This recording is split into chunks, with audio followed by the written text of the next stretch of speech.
Hello and welcome. My name is Shania Singh, and this is a new segment that I have on my channel, and it's called Thriller Thursday.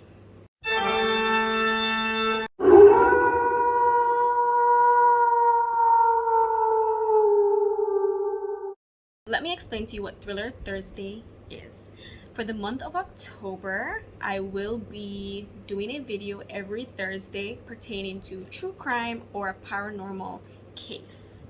So if you want me to continue these type of videos beyond October, please let me know and I will try my best to do it every Thursday. This is just a Halloween special, but I hope you like it, and let's get right into this case. So we all know our favorite Halloween movie, Chucky, right? The infamous doll franchise. But have you ever stopped to think about, where did somebody get the idea to make an entire movie, much less a franchise, out of a possessed child's play toy? Well, it's actually based off of a true story. Yeah, it was true. It's a true story. Now you know. And that is what we will be talking about today. Robert the Possessed Doll. So it is the 1900s, and a little boy named Eugene Robert Otto was gifted a doll. So there's two versions of how Eugene ended up with the doll. The first version is his grandfather gifted it to him, and the second version is that a maid handmade the doll and gave it to Eugene as a gift, right? But this maid was actually fired for practicing black magic and voodoo. So her final hurrah before she left was that she made a doll and infused it with black magic and voodoo and gifted it to Eugene, her boss's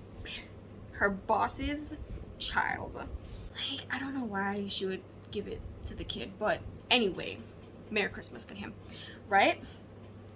So Eugene loved his toy, his new gift, so much that he named him Robert.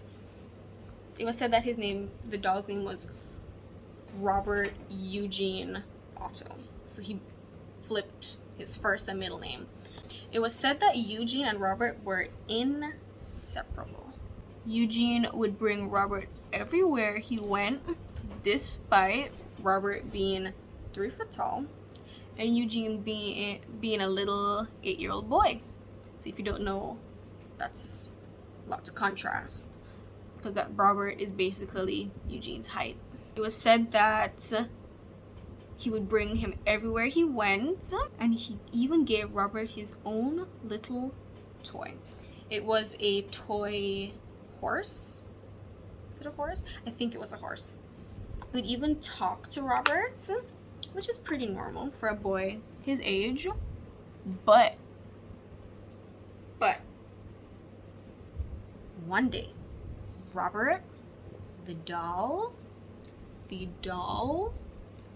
replied.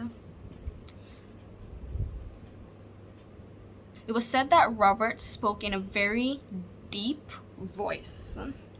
So you know, that couldn't have been Eugene making that up in his head, because he don't got no voice for deepness like that. So anyway, he would even be heard talking to Robert, and his parents would hear him talking to his doll in his room upstairs, and the parents reported that they heard a distinct deep voice reply. So obviously the parents are startled by this, because they know that their son could not have done that himself. He has not reached that age yet to even have a deep enough voice to impersonate something like that, a voice that deep. Here doing my makeup and trying to tell a story, it's so hard. Robert and Eugene would often argue you know, like a little married couple would bicker, Eugene would always tell Robert, would always say that Robert would want to harm him to his parents, but his parents did not believe him, saying it's just a doll. How can a doll hurt you? Thinking that he's just making this up as some type of way to seek attention, which they later found out was not true. People said that they would hear loud commotion coming from Eugene's room, screaming also, and just loud violent noises. So whenever they rushed to Eugene's room, they would always find Eugene curled up on the bed and Robert sitting at the edge of the bed, you know, just back in his lifeless form like Toy Story. And they would find his room just in pieces. I'm talking furniture everywhere. Furniture flipped over, the toys were even torn apart, and Eugene would just be on the bed curled up, visibly shaken. And whenever his parents asked him, what happened? He would always say, Robert did it. His parents obviously didn't believe him because, you know, them being the same thinking people they are, like, how can a doll do this? Why are you being cray-cray? A doll couldn't do this, Gene. That's Eugene. Carrying on to more occasions, it would also be found that things would be broken in the house, like vases or writings on the wall. And whenever Eugene's parents confronted him about it, he would always say that Robert did it. So his parents thought that he was just going through that unruly phase and just blaming everything on the doll. So they thought, right? Anywho, it was later found out that little Eugene was telling the truth. And the parents found that out when they saw Robert change his facial expression. Like, he would have a neutral face and then he changed it to a sinister looking face. Or they would also find him in different places of the house. Like, he would be in the living room and then they find him like on the living room on the couch, and then they would find him on the floor in a corner, you know, like he moved on his own. So they thought that was pretty strange at first, thinking that somebody's moving him, until, you know, eventually they found out that Robert was moving on his own. It was also said that visitors to the house, like the parents would have guests over, and the guests would report that Robert would change his facial expression,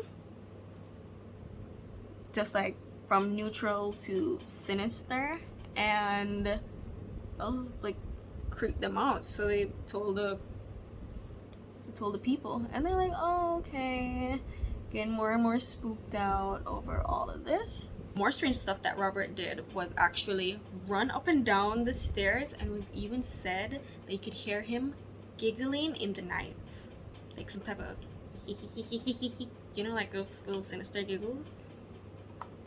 Upon finding this out, Eugene's aunt, I'm having such a hard time with Eugene and Robert, the names.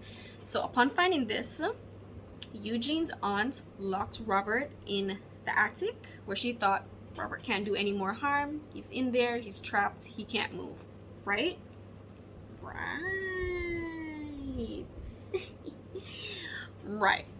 So Robert was like, you thought you did something, didn't you?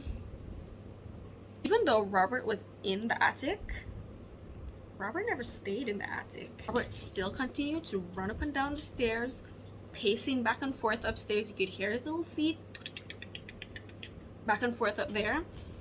And it was even said that he would giggle at midnight, like late at night. It was just not a fun time. He would still come and go from the attic as he pleased. So and it was said that when the parents hired new maids and butlers, they would quickly quit Like as soon as they got hired and started working there, they're gone by the end of the week. Pretty weird, don't you think? And Robert was in the attic. So we remember the aunt that put Robert in the attic, right? Okay, cool. So it was said that the same night she put Robert in the attic, she died.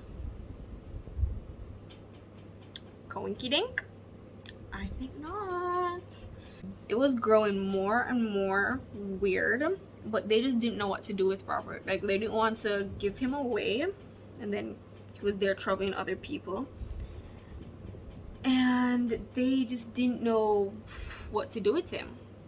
So they basically just made Robert do what he wanted to do. You know, Eugene would keep Robert and just basically do what any little boy would do, play with his toy. It was also said that Robert had his favorite room, which was a bedroom that overlooked the streets. He would sit there at this chair by the window and stare out the window at passing passerbys, like people that are passing on the street. And they would see Robert looking through the window. Why is my neck so red? They would see Robert staring out the window and making faces. Like, change his facial expression. He would disappear and reappear at the window. And they reported this to the parents, the owners of the house. But they just didn't know what to do. They put him in the attic. And he would just continue his little antics. So they just lived with it until the day the parents died. It was said that Eugene brought Robert up into his adult life. He even got married. Eugene got married to a woman named Annette. Robert was an artist and, you know, pretty good one at that too. But he just still couldn't let go of Robert. Annette, Eugene's wife, she felt uneasy with Robert. She didn't like him around. Robert would still continue his antics of looking through the bedroom window at school children, make funny faces, mock them, disappear, reappear at will, and the students would report this until Annette was like, this is too weird for me. So she took Robert and put him in the attic. Remember what happened to the last person that put Robert in the attic? Well, luckily, that did not happen to her. Robert would actually come out of the attic and go back to his rocking chair that outlooked the children that passed by. This is so creepy. You know, imagine that. You put a doll in the attic, then he comes out and goes back to his rocking chair like some little old man. I just want to, you know, look through the window at some little school kids. It's just weird. Well, let me get back a little bit. Hold up.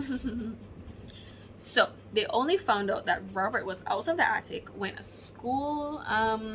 few school students reported that they still saw Robert at the window mocking them and disappearing, reappearing. So Eugene was like, that's pretty odd. I know he's in the attic. So he went to go check on Robert, right? And when he went into the attic, guess what he found? Nothing. He found nothing. So he looked through the entire house to see where he was, and he was in the upstairs bedroom, sitting in his little rocking chair. And Eugene would just put him back in the attic, and Robert would come back out.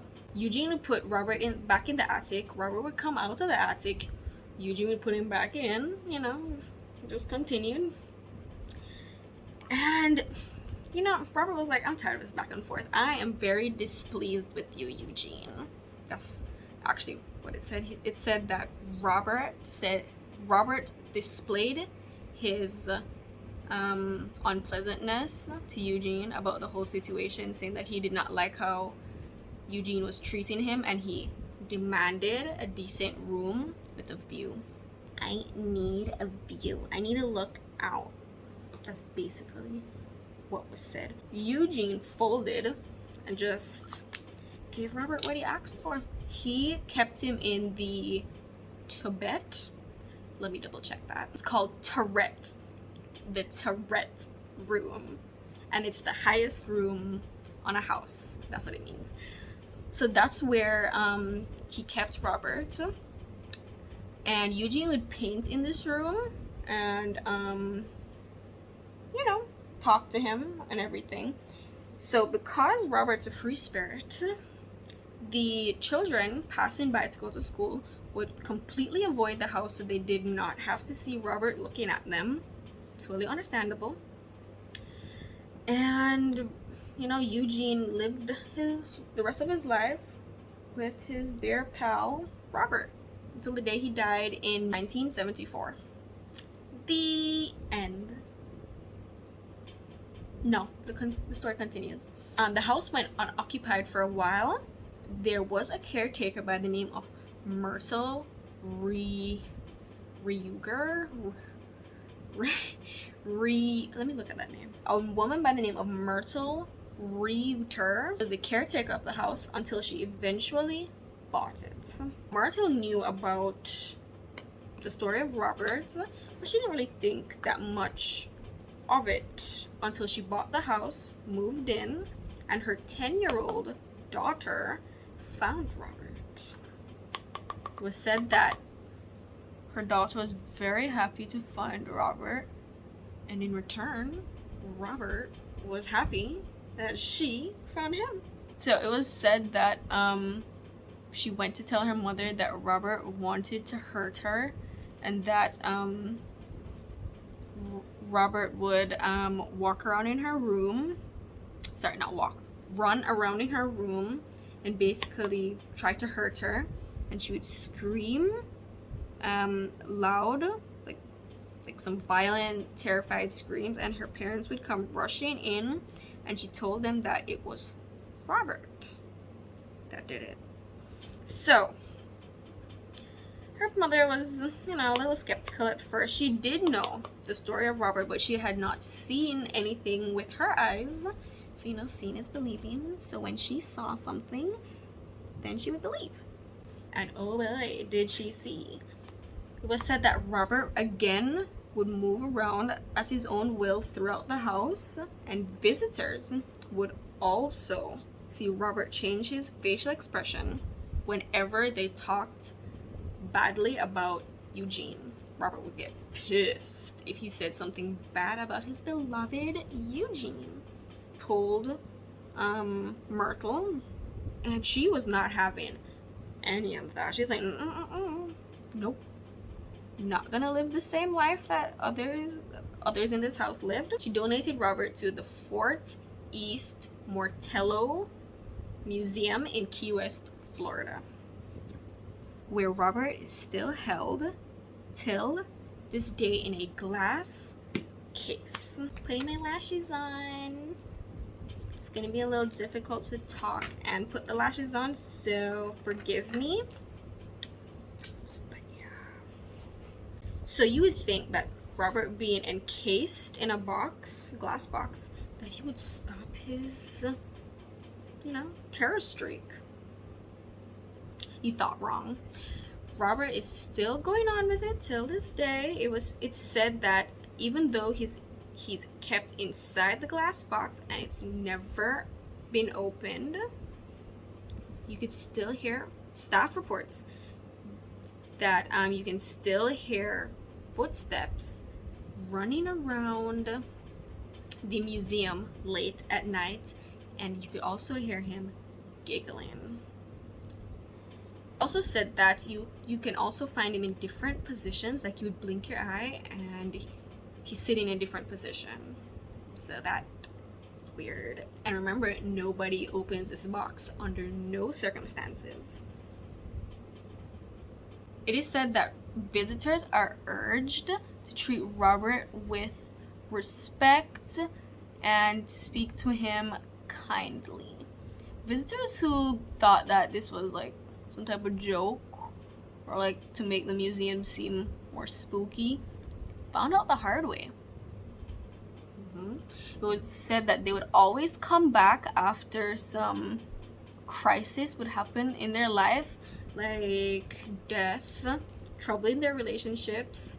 They would get into accidents and just like other fatalities. They would come back and apologize to Robert, asking for his forgiveness, and would even write letters to him asking, for him to forgive them.